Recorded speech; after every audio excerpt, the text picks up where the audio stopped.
Znaš šta meni nekad isto nije jasno? To je jebo što mi nije jasno, sam ko što vidiš.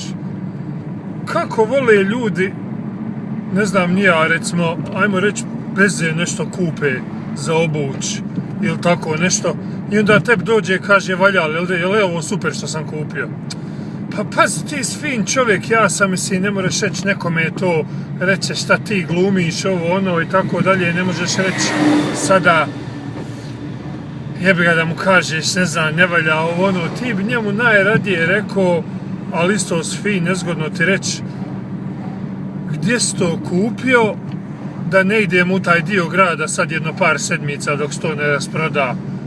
Ili bilo bi još gore da mu kažem da nisi to planirao ti kakav Goli otok, recimo, otvorit kad si kupio taj kožnu crnu jaknu. Ono, znaš, tamo sigurno on ima, znaš, on je u kožnjacima crnim i tako dalje.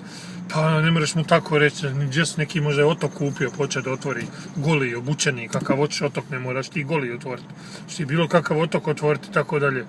To mi nije jasno Tebi dođe neko izgubio ukus i sad hoće da i ti izgubiš ukus. Pazi.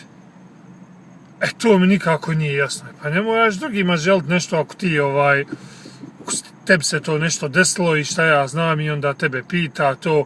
To isto bilo ono u školi.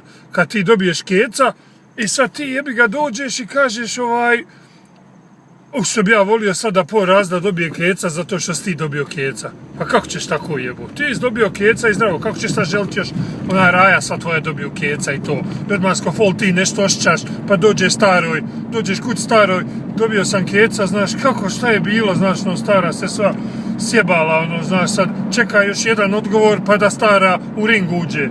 Pa ti kažeš, znaš šta je bilo stara, ti znaš, ona zadnja vadiona, kažeš, pol razda dobilo keca.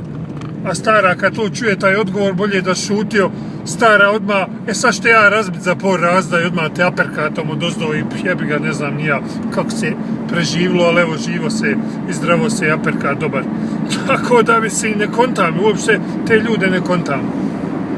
Vidi ovo kaže što sam kupio. Platio nešto što treba objektivno kupiti za $100-150, kaže vidi ovo bilo, ja uzeo za 40, jel da je dobro?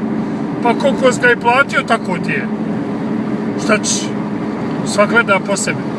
Ali eto, ne kontam nekad ljude, ali jebi ga, nema veze. Svi smo različiti, ali opet kažem, nemoj mene pitat, jer mogu ti ovo reći, ko sam sad rekao na video. Pusti, nosaj, šuti, ne govori. Znaš kako ono kažu, traži đavla.